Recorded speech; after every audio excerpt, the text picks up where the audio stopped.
យើងធ្លាប់តែឃើញបញ្ញាដៃតូចចូលមកដល់វគ្គនេះឃើញបញ្ញាដៃធំបាទគួរឲ្យចាប់អារម្មណ៍មួយទៀតដែរបងប្អូនណាបាទអញ្ចឹងហើយបានទីខ្ញុំលើកមកបង្ហាញជូនបងប្អូនពីមួយវគ្គទៅមួយវគ្គបាទតកតងទៅនឹងរបស់ជំនឿគោរពសក្ការៈដែលបងប្អូនយើងតែងយកមកកសាងក្នុងនោះមានជារបស់ផ្សេងមានដូចជាប្រភេទឈើខ្លឹមមានជាប្រភេទវល្លិនឹងឈើខ្លះទៅមានលក្ខណៈជាឈើជុំកឡង់បាទនឹងរុក្ខជាតិផ្សេងទៀតលក្ខណៈបាទខ្ញុំធ្លាប់ឮចាស់គាត់ដំណាលតគ្នាមកថា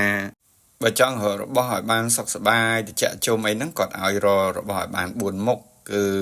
ទី1កុយពុកសុកឆ្មាក្លមកាបញ្ញាក្អែកដើមអាស័យបាទដូចខ្ញុំបង្ហាញក្នុងវីដេអូជូនបងប្អូននឹងហើយតួអង្គលោកតាដែលខ្ញុំកំពុងកសាងនេះគឺបញ្ញាក្អែកដើមអាស័យបាទអញ្ចឹងសម្រាប់ដើមឫស្សីបញ្ញាក្អែកដើមអាស័យនេះគឺត្រូវហើយដែលត្រូវទៅតាមអ្វីដែល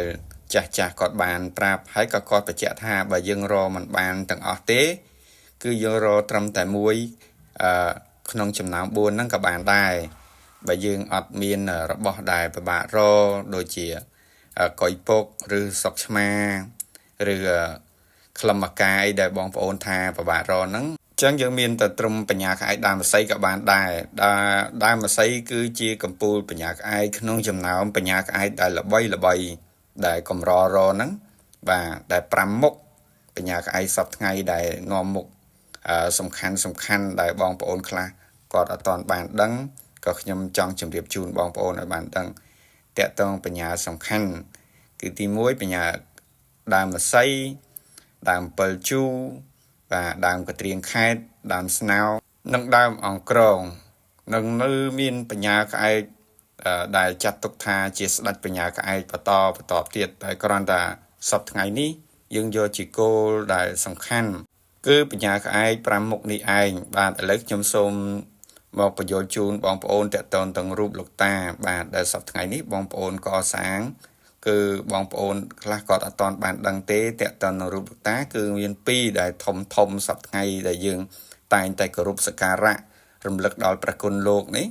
គឺមានលោកតាឥសីប្រសាទមួយអង្គនិងលោកតាឥសីអគីណេតដែលខ្ញុំបានសាងនេះបាទអញ្ចឹងហើយតួអង្គដែលបងប្អូនធ្លាប់ស្គាល់នោះគឺលោកតាប្រសាទគឺលោកកាន់កំសៀវបាទភាគច្រើនណាទ្រង់ឈរកាន់កំសៀវតែទ្រង់ប្រភ្នែននេះគឺលោកតាឥសីអគីណេតហើយរូបលោកតាឥសីអគីណេតក៏មានទ្រង់លក្ខណៈកាយវិការទ្រង់ឈរមានកាន់ឈើច្រត់និងកាន់ផ្លិត